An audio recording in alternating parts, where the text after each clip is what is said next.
നാമം ജപായനം പുണ്യം നിരുപമദീപാങ്കുരം പോലെ സ്വരശ്രുതിലയവരമതുലം ദീവാങ്കണം മോക്ഷസംഗീതസാരം നീളും വഴിത്താരയിൽ ജീവതാരം മന്ത്രാലാപം മായാവിൻ നിൻ പ്രസാദം. ദീപം ദീപം ദീപം. ഏവർക്കും സന്ധ്യാദീപത്തിലേക്ക് സ്വാഗതം.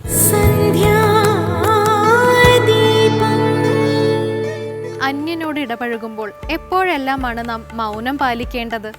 ഒന്നാമതായി, നാം എത്ര പറഞ്ഞാലും നമുക്ക് മുന്നിൽ നിൽക്കുന്ന ആളിന് മനസ്സിലാകുന്നില്ല എങ്കിൽ നമ്മുടെ പ്രവൃത്തി ഫലരഹിതമാകും.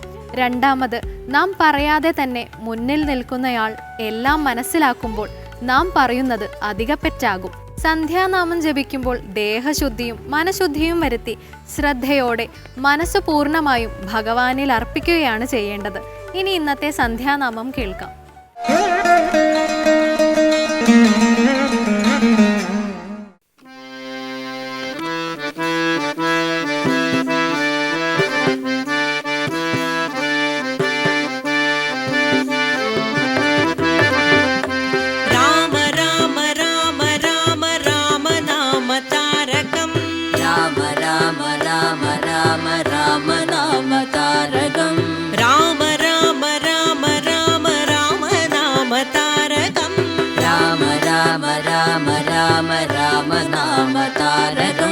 रामकृष्ण वासुदेव भक्ति मुक्तिदायकं रामकृष्ण वासुदेव भक्ति मुक्तिदायकं रामकृष्ण वासुदेव भक्ति मुक्तिदायकं रामकृष्ण वासुदेव भक्ति मुक्तिदायकं जानकी मनोहरं सर्वलोकनायकं शङ्करादिसेव्यमान पुण्यनाम कीर्तनं राम राम राम राम राम नाम तारकं रामकृष्ण वासुदेव भक्ति मुक्तिदायकं जानकी मनोहरं सर्वलोकनायकं शङ्करादिसेव्यमान पुण्यनाम कीर्तनं राम राम राम राम राम नाम तारकं रामकृष्ण वासुदेव भक्ति मुक्तिदायकम्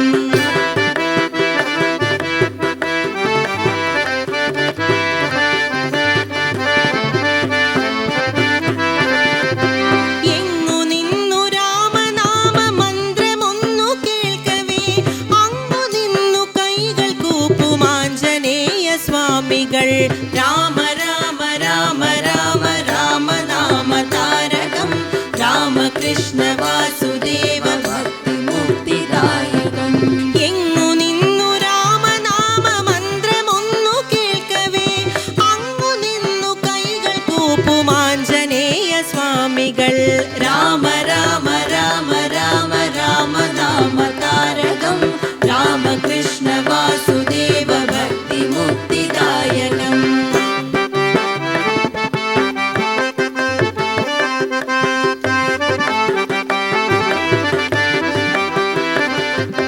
ഹൃത്തിൽ രാമനാമ മന്ത്ര സ്പന്ദനങ്ങൾ കേട്ടുകൊണ്ടു അത്തൽ വിട്ടു മുങ്ങിടുന്നു ഭക്തിഗാന ഗംഗയിൽ രാമ രാമ രാമ രാമ രാമ നാമ താരകം രാമകൃഷ്ണ വാസുദേവ ഭക്തി മുക്തിദായകം ഹൃത്തിൽ രാമനാമ മന്ത്ര സ്പന്ദനങ്ങൾ കേട്ടുകൊണ്ടു അത്തൽ വിട്ടു മുങ്ങിടുന്നു ഭക്തിഗാന ഗംഗയിൽ രാമ രാമ രാമ രാമ രാമ നാമ താരകം രാമകൃഷ്ണ വാസുദേവ ഭക്തി മുക്തിദായകം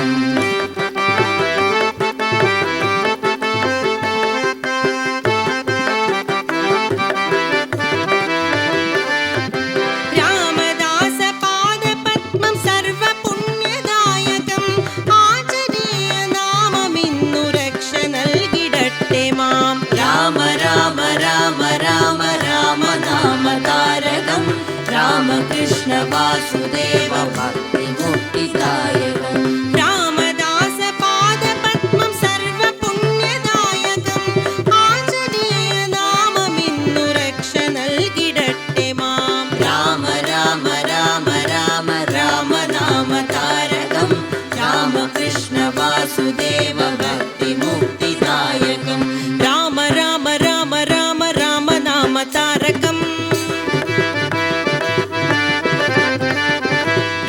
രാമകൃഷ്ണ വാസുദേവ ഭക്തി മുക്തിദായകം രാമ രാമ രാമ രാമ രാമ നാമ താരകം രാമകൃഷ്ണ വാസുദേവ ഭക്തി മുക്തിദായകം രാമകൃഷ്ണ വാസുദേവ ഭക്തി മുക്തിദായകം.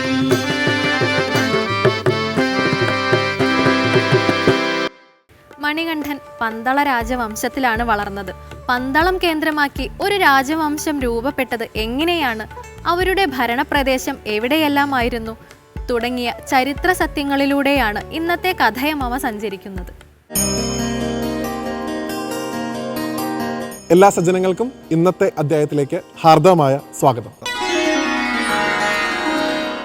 ഭഗവാൻ അയ്യപ്പസ്വാമിയെ നമ്മൾ വളരെയധികം സ്നേഹത്തോടുകൂടി വിളിക്കുന്ന നിരവധിയായിട്ടുള്ള പേരുകളിൽ ഒന്നാണ് പന്തള രാജകുമാരൻ എന്നുള്ളത്.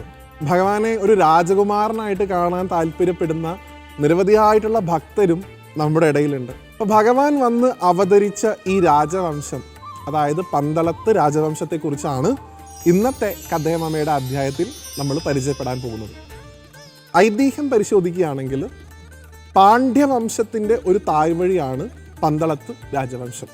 നമ്മൾ ഭഗവാന്റെ ഒരു ധ്യാന ശ്ലോകത്തിൽ തന്നെ പറയുന്നുണ്ട്, പാണ്ഡ്യേശ വംശതിലകം കേരളേ കേളി വിഗ്രഹം എന്നാണ്. ഭഗവാൻ വന്ന് ജനിച്ചിട്ടുള്ളത് പാണ്ഡ്യവംശത്തിലാണ്. ആ പാണ്ഡ്യവംശത്തിൽപ്പെട്ട ഒരു രാജകുടുംബം തന്നെയാണ് പന്തളത്ത് രാജകുടുംബം. അവിടുത്തെ മഹാരാജാവിനും രാജ്ഞിക്കും ദീർഘകാലമായിട്ട് പുത്രസൗഭാഗ്യം ഉണ്ടാവാതിരിക്കുന്ന സമയത്താണ് ശ്രീപരമേശ്വരൻ്റെയും നാരായണൻ്റെയും അനുഗ്രഹത്താൽ മണികണ്ഠകുമാരനെ എടുത്തു വളർത്താനുള്ള ഒരു മഹാഭാഗ്യം പന്തളത്ത് രാജാവിന് ലഭിക്കുന്നത്. പലരും ഭഗവാൻ അയ്യപ്പസ്വാമിയുടെ ചരിത്രത്തെ വളച്ചൊടിക്കാൻ വേണ്ടി ശ്രമിക്കുന്ന സമയത്ത് അയ്യപ്പൻ എന്നൊരാൾ ഉണ്ടായിരുന്നോ എന്ന് പോലും സംശയത്തോടു കൂടി കാണുന്ന ഒരു സമയത്ത് ജീവിക്കുന്ന ഉദാഹരണമായിട്ട് ഭഗവാൻ നമ്മളോടൊപ്പം ഈ മണ്ണിൽ ജീവിച്ചിരുന്ന ആളാണ് എന്ന് പ്രത്യക്ഷത്തിൽ നമുക്കിന്നും കാണാവുന്ന തെളിവുകൾ പന്തളത്തുണ്ട്. പന്തള രാജകുമാരനാണ് ഭഗവാൻ. ആ ഭഗവാന്റെ ആജ്ഞയ്ക്ക് അനുസരിച്ച് പന്തളത്ത് രാജാവാണ് ശബരിമല സൃഷ്ടിച്ചത്, ശബരിമല ആ ക്ഷേത്രമായി പണി കഴിപ്പിച്ചത് എന്നുള്ള വിശ്വാസവും ഉണ്ട്. അതുകൊണ്ട് ഭഗവാൻ മഹിഷി നിഗ്രഹം കഴിഞ്ഞതിന് ശേഷം വീണ്ടും ഈ പുലിപ്പാലുമായി പന്തളത്ത് തിരിച്ചെത്തുകയും പന്തളത്ത് രാജാവിനും രാജ്ഞിക്കും തന്നെ വധിക്കാനായിട്ട് ശ്രമിച്ച മന്ത്രിക്കും താൻ യഥാർത്ഥത്തിൽ ആരാണ് എന്നുള്ള ഭഗവാന്റെ ആ വിശ്വരൂപം കാണിച്ചു കൊടുക്കുന്ന സമയത്ത് ഭഗവാന്റെ ആ ക്ഷേത്രം എവിടെയാണ് സ്ഥാപിക്കേണ്ടത് എന്നും ഭഗവാൻ പറയുന്നുണ്ട്. വീണ്ടും അദ്ദേഹത്തിൻ്റെ പട്ടാഭിഷേകം നടത്തണം എന്നായിരുന്നു പന്തളത്ത് രാജാവിൻ്റെ താല്പര്യം. പക്ഷേ ഭഗവാൻ ഈ അവതാരത്തിൽ ഒരിക്കലും രാജ്യാധികാരങ്ങളോ മറ്റു സുഖങ്ങളോ അനുഭവിക്കില്ല എന്ന അദ്ദേഹത്തിന് ദൃഢനിശ്ചയം ഉണ്ടായിരുന്നതുകൊണ്ട് താപസനായി യോഗഭാവത്തിൽ ഇനി ശബരിമലയിൽ ഞാൻ കുടികൊണ്ടുകൊള്ളാം എന്നുള്ള ഭഗവാന്റെ ആ ഒരു ആജ്ഞയാണ് ശബരിമല ക്ഷേത്രത്തിൻ്റെ ഐതിഹ്യത്തിന് പുറകിലുള്ളത്. എങ്കിലും നോക്കൂ, എത്രയൊക്കെ നമ്മൾ പറയുകയാണെങ്കിലും ഭഗവാനെ മകനായിട്ട് കണ്ട് സ്നേഹിച്ച ഒരച്ഛനാണ് പന്തളത്ത് രാജാവ്.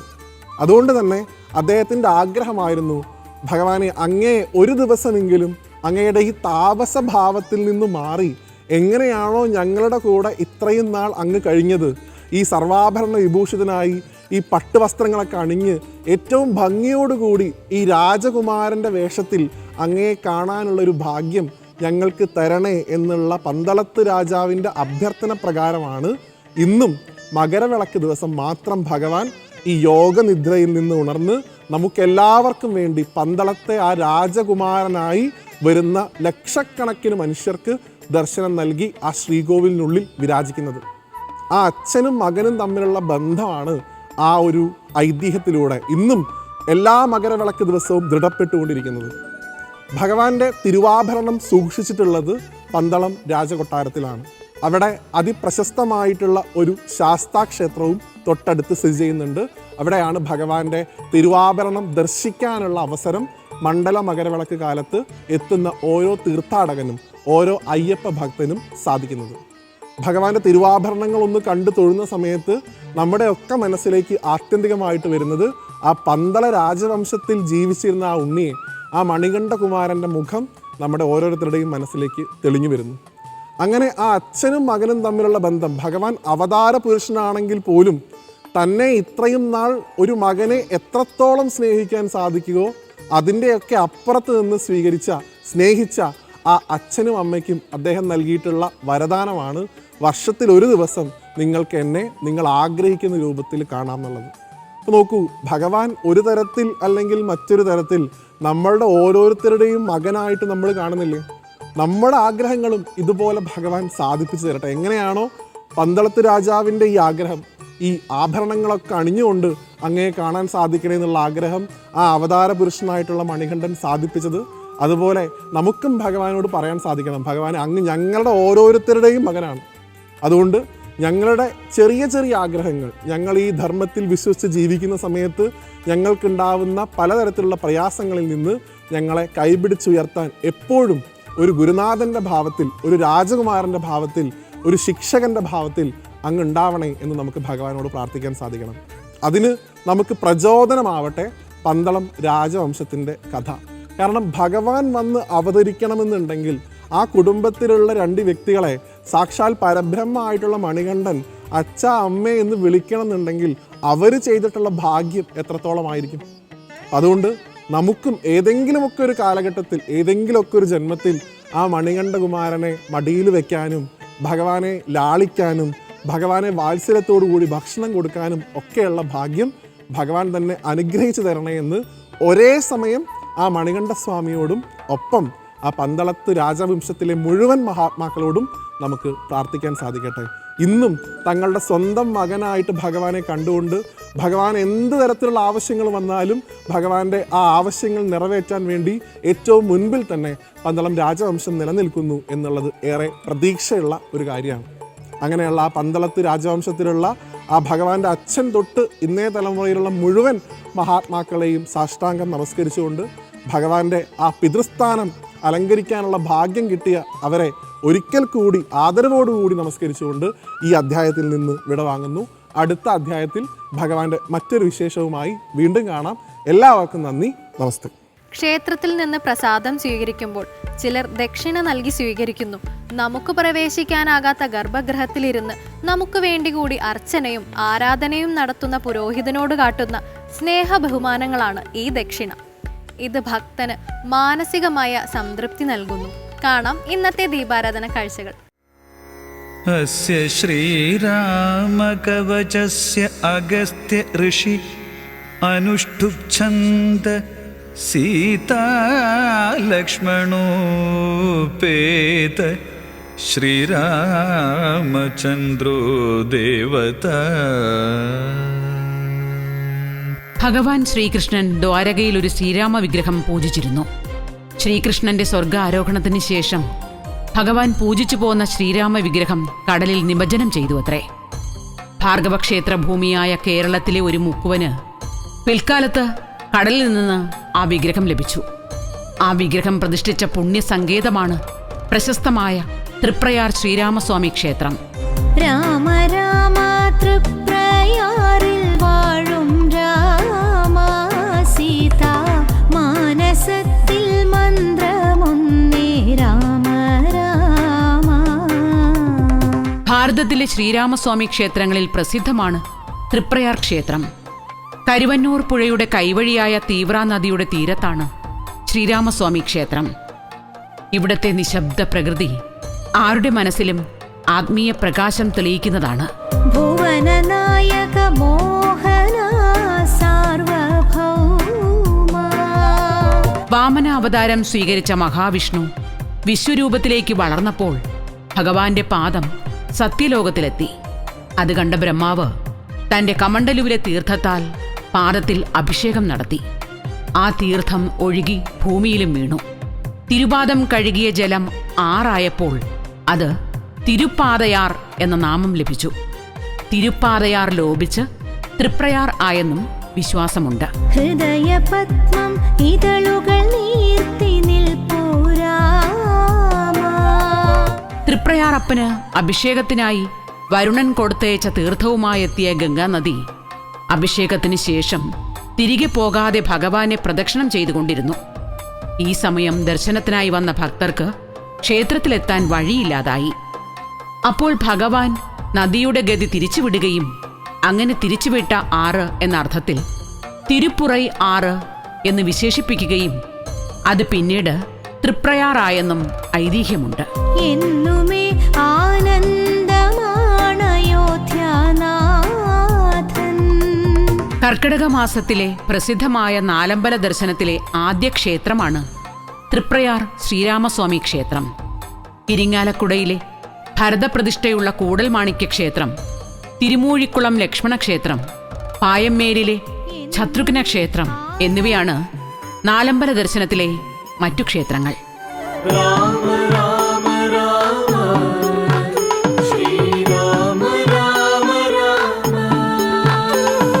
ഈ ക്ഷേത്രങ്ങളിലെ വിഗ്രഹങ്ങളും ഭഗവാൻ ശ്രീകൃഷ്ണൻ പൂജിച്ചിരുന്നു എന്നാണ് വിശ്വാസം.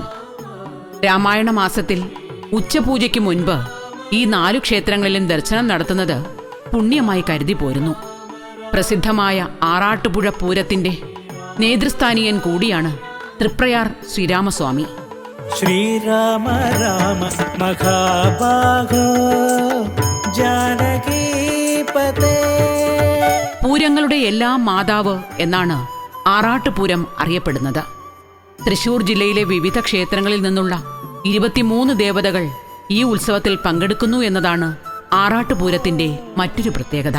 ശ്രീരാമ രാമ രമാരമണ രഘുപതേ. ആസുരിക ശക്തികളായ ഖരൻ, ദൂഷണൻ, ത്രിശിരസ് എന്നീ രാക്ഷസന്മാരെയും അവരുടെ 10,000-കണക്കിന് പടയാളികളെയും നിഗ്രഹിച്ച ശേഷം രൂപമെടുത്ത മഹാവിഷ്ണുവിന്റെ അത്യുഗ്രമൂർത്തി സങ്കല്പമാണ് തൃപ്രയാർ ക്ഷേത്രത്തിലെ പ്രതിഷ്ഠയ്ക്ക്. ഈ ഉഗ്രഭാവത്തെ ശമിപ്പിക്കാൻ ഭഗവാന്റെ ഇരുവശത്തുമായി ഐശ്വര്യത്തിന്റെ ദേവതയായ ലക്ഷ്മി ദേവിയെയും സർവം സഹയായ ഭൂമിദേവിയെയും പ്രതിഷ്ഠിച്ച് ആരാധിച്ചു പോരുന്നു. ചതുർബാഹുവായ ഭഗവാനെ ദർശിച്ചാൽ ദുരിതങ്ങളും കഷ്ടപ്പാടുകളും അകലുമെന്നാണ് വിശ്വാസം. തൃപ്രയാർ അപ്പൻ എന്നും തൃപ്രയാർ തേവർ എന്നും ഭഗവാൻ അറിയപ്പെടുന്നു. 6 അടിയുള്ള പ്രധാന പ്രതിഷ്ഠയ്ക്ക് മറ്റ് ശ്രീരാമ വിഗ്രഹങ്ങളിൽ നിന്നും വ്യത്യാസമുണ്ട്. തൃപ്രയാർ തേവരുടെ രൂപം ചതുർബാഹുവായ വിഷ്ണുവിനെ അനുസ്മരിപ്പിക്കുന്നതാണ്. 4 കൈകളിലൊന്നിൽ ശംഖും മറ്റൊന്നിൽ ചക്രവും 3-ാമത്തേതിൽ വില്ലും 4-ാമത്തെ കൈയിൽ ഒരു മാലയും കാണാനാകും. ശംഖ് പാഞ്ചജന്യത്തെയും ചക്രം സുദർശനത്തെയും വില്ല് കോദണ്ഡത്തിന്റെയും പ്രതീകമായാണ് സങ്കല്പിച്ചു പോരുന്നത്. വിഗ്രഹത്തിന്റെ ഒരു കൈയിലുള്ള മാല ബ്രഹ്മചൈതന്യത്തെ സൂചിപ്പിക്കുന്നു എന്നാണ് സങ്കല്പം.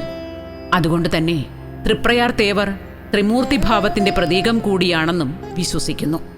രാമം രമാവരം ധീരം മനോഹരം. പ്രധാന പ്രതിഷ്ഠയായ ശ്രീരാമന് പുറമെ അനേകം ഉപദേവതകൾക്കും ഇവിടെ പൂജാ പ്രാധാന്യമുണ്ട്. പ്രധാന ശ്രീകോവിലിന്റെ തെക്കേ വാതിലിൽ തെക്കോട്ട് ദർശനമായാണ് ശിവസ്വരൂപനായ ദക്ഷിണാമൂർത്തിയുടെ പ്രതിഷ്ഠ. 2 അടി ഉയരമുള്ള ദക്ഷിണാമൂർത്തി വിഗ്രഹത്തെ ശിവഭാവത്തിലാണ് പൂജിക്കുന്നത്. നാലമ്പലത്തിനകത്ത് 2 ഗണപതി പ്രതിഷ്ഠയുണ്ട് എന്നതും സവിശേഷമാണ്. ധർമ്മശാസ്താവ്, ശ്രീകൃഷ്ണൻ എന്നിവർക്ക് പുറമെ ഹനുമാൻ, ചാത്തൻ തുടങ്ങിയ ഉപദേവതകളുടെ അദൃശ്യ സാന്നിധ്യവും തൃപ്രയാർ ക്ഷേത്രത്തിലുണ്ട്. എവിടെ ശ്രീരാമ മന്ത്രം ഉച്ചരിക്കുന്നുവോ അവിടെ രാമഭക്തനായ ശ്രീ ഹനുമാന്റെ സാന്നിധ്യം ഉണ്ടെന്നാണ് ഹൈന്ദവ സങ്കല്പം. എന്നാൽ ഇവിടെ ഹനുമാന്റെ വിഗ്രഹ പ്രതിഷ്ഠയില്ല. ഹനുമാൻ ഈ ക്ഷേത്രത്തിൽ അദൃശ്യ ചൈതന്യമായി എപ്പോഴും ഉണ്ടെന്നാണ് വിശ്വാസം. നമസ്കാര മണ്ഡപത്തിൽ ഒരു നിലവിളക്ക് ഹനുമാനായി കത്തിച്ചു വയ്ക്കും. മാത്രവുമല്ല, ഹനുമാന്റെ പ്രീതിക്കായി രാമായണത്തിലെ സുന്ദരകാന്ഡം നിത്യേന വായിച്ചു പോരുന്നു. നമസ്തേ ധർമ്മപതേ നമസ്തേ സീതാപതേ നമസ്തേ കാരുണ്യാബ്ദേ. കൊടിയേറിയുള്ള ഉത്സവമില്ലാത്തതിനാൽ ഈ ക്ഷേത്രത്തിൽ കൊടിമരമില്ല എന്ന പ്രത്യേകതയുമുണ്ട്. മറ്റ് ക്ഷേത്രങ്ങളിൽ വെളുത്ത ഏകാദശി ആചരിക്കുമ്പോൾ വൃശ്ചികത്തിലെ കറുത്ത ഏകാദശി ദിവസം നടക്കുന്ന തൃപ്രയാർ ഏകാദശി ഉത്സവം സവിശേഷമാണ്.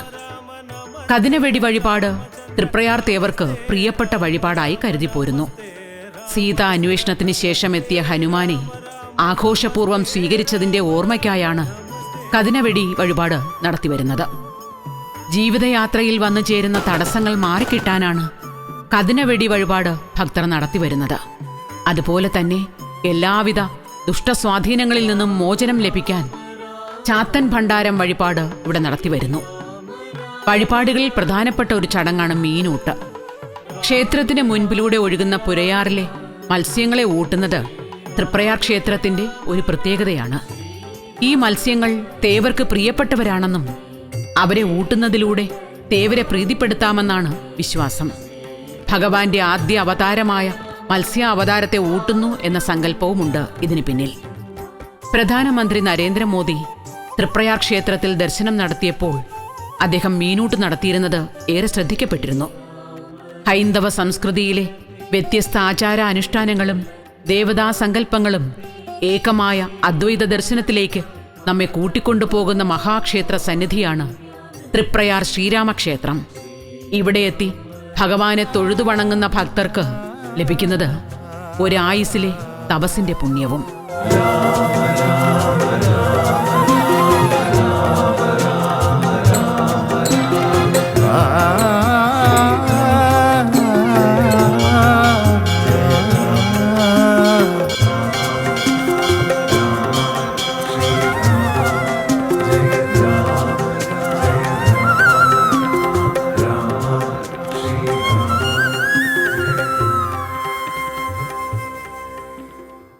ഒരു തിരയിൽ നിന്ന് മറ്റു തിരയിലേക്ക് വെളിച്ചം പകർന്നു കൊടുക്കുന്നത് കൊണ്ട് ഒരു തിരയും അണയുന്നില്ല. ഈ പകർന്നു കൊടുക്കുന്നതിലൂടെ ലോകം പ്രകാശപൂർണമാക്കാൻ ഒരു തിരയ്ക്ക് സാധിക്കും. ഇന്നത്തെ സന്ധ്യാദീപം ഇവിടെ അവസാനിക്കുന്നു. ഏവർക്കും നന്ദി.